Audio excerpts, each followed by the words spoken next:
In this video, I'm going to show you how I set up this beautiful low-tech nature aquarium for a group of Cardinal Tetra and a pair of honey Gouramis. I'll show you the process from start to finish and how the aquarium evolves over the first 30 days.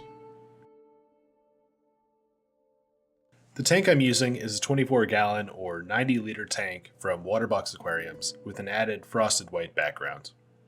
The light is a Hygger HG957, and the filter is an AQUASCAPE Biomaster 250 Thermo that I've upgraded with stainless steel pipes from F-Zone. Let's get into the build.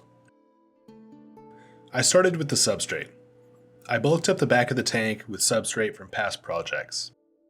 This is a mixture of old aqua soil, gravel, and a bit of crushed coral. Then I added some fresh aqua soil on top. I banked everything towards the back to create a slope, which will create perspective and make the tank look deeper. I also kept the soil away from the front of the tank so that I could create a clean foreground with sand later. I added in some root tabs to promote long-term growth of the plants. Next, I cleaned up the front of the tank to prepare for adding sand. I decided to use play sand. It's cheap and has a nice golden color, which I think will fit nicely with the hardscape that I plan to use.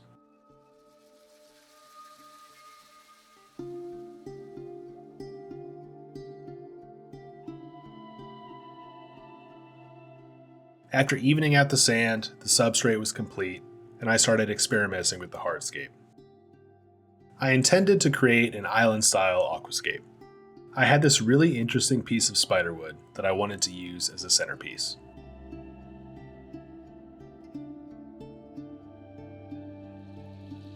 Dragonstone goes really well with spiderwood, so I decided to incorporate it as well.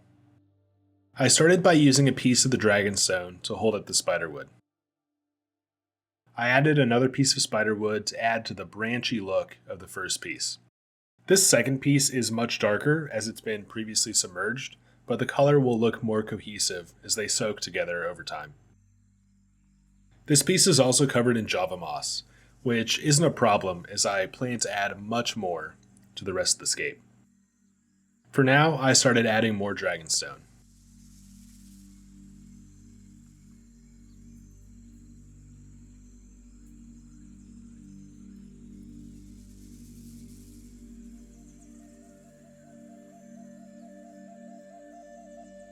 After this, I decided to add in some spiderwood twigs. I wanted it to look like there were roots coming out of the central island and trailing down into the substrate.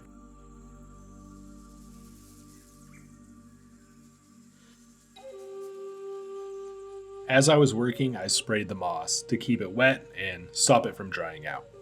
I was pretty happy with this hardscape setup, so I attached all of the wood and stones together using cotton pads and liquid superglue. When cyanoacrylate superglue like this dries, it is totally safe for fish and aquariums. With that, I was finished with the hardscape. After waiting for the glue to dry, I gave everything a little tap to just double check that it was securely glued. The substrate was a little bit bland looking, so I decided to add some scatter gravel. I started with a similar tone to the sand, but with a larger grain size, to gradually scale up to the dragonstone. I didn't think too much while adding it, I just let it fall naturally. In some places I did intentionally place patches of gravel underneath the dragonstones. I added larger mixed pebbles on top of the finer gravel. After this, it was time to add some more moss. I had this big bunch from another tank that I decided to repurpose. I attached it with a bit of superglue by pressing it gently onto the wood. Over time, it will adhere naturally as it grows, and I can trim it to look more even.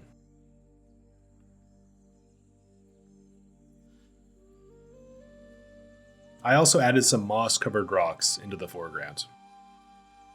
This worked to sort of tie the hardscape into the substrate. Next up was planting. This hardscape was going to make an awesome framework for a ton of epiphyte plants. I started with some anubias near the base, where the wooden rocks meet. It would be perfect for covering up the cotton pads and superglue, and any other unsightly contact points. Epiphytes are great because they don't need to be planted directly into the substrate. They can draw all the nutrients that they need straight out of the water column. Placing Java Fern above Anubias is a recipe for a beautiful aquarium, and if you don't know where to start when it comes to planting epiphytes, this is a very effective method. Adding big clumps of Java Fern like this immediately makes the aquarium come to life. All I'm doing is just finding a naturally tight gap in the hardscape and wedging in the ferns. I moved around the ferns and the Anubias for a little while until I found an arrangement that I was pleased with.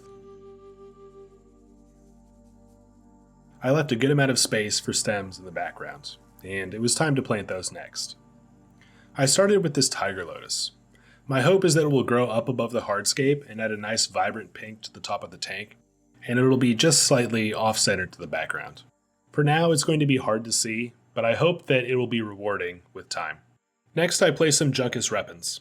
I was trying to use as many leftover plants as possible here, and I had a few stems that I wanted to propagate in the future.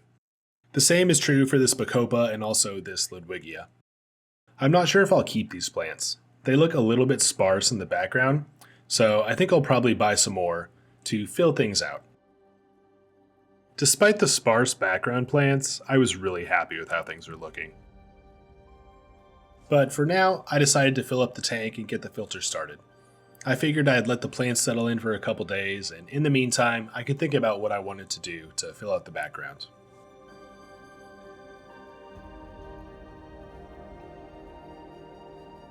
A few days later, the tank looked like this. I decided that I wanted to add some fresh Bacopa and Ludwigia to the background, so I went out to a local shop and got 2 more pots of each. These new pots look really healthy and fill out the background nicely.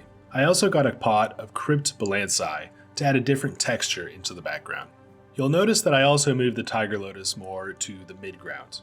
It was really hidden in the background, and I wanted to be able to get a better look at it from the front of the tank. At this point, a good amount of biofilm had started accumulating on the spiderwood. I didn't boil this larger piece beforehand, so I totally expected this. I figured this was a good time to add in some snails, as they could use the biofilm for a food source, and they would help to keep it in check. After this, I decided to let the tank settle in.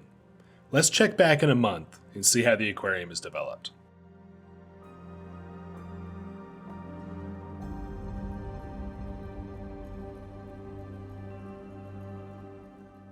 This is what the tank looks like exactly 30 days after the initial setup. It is now home to a group of 16 Cardinal Tetras and 2 honey Gouramis. There are plenty of spaces for all the fish to hide, and it's exciting to see them swimming in and out of the hiding places that they've chosen. The bright colors of the Cardinals especially really bring out all of the greens, the reds, and yellows in the plants. The Bacopa and Ludwigia in the background have been growing rapidly. It's only a matter of time until they frame the hardscape nicely. Due to their rapid growth, I haven't experienced much algae. I've only seen a little bit of hair algae growing on the moss, which is easily removed. The epiphytes have been growing really well, and I've seen some new growth on the Anubias. The Java ferns, however, have been suffering a little bit, but I'm trying out a new fertilizer. This is UNS Plant Food Min, which provides potassium, which Java ferns need, so hopefully that'll help them out. The tiger lotus has been growing well, but it's competing for space with the Ludwigia. I think over time, they'll find their own places, especially as the leaves of the tiger lotus get closer to the surface. It'll make more room for the Ludwigia. The Java moss has been growing rapidly, and I've already trimmed it back a little bit. I think that it adds a really natural look to the tank, and it makes the whole thing feel more vibrant and colorful. Overall, I'm really excited about this tank, and at the moment it's my favorite one in my studio. For a low-tech, non-CO2 nature aquarium, I think it's a thriving success. The fish are healthy, and the plants are growing quickly. I can't wait to see how this aquarium develops in another 30 days. Thanks for watching. If you like this video, don't forget to like and subscribe, and leave me a comment letting me know if you like this aquarium or if the video inspired you to do something similar. I'll leave you now with some footage of the fish. Thanks again for watching.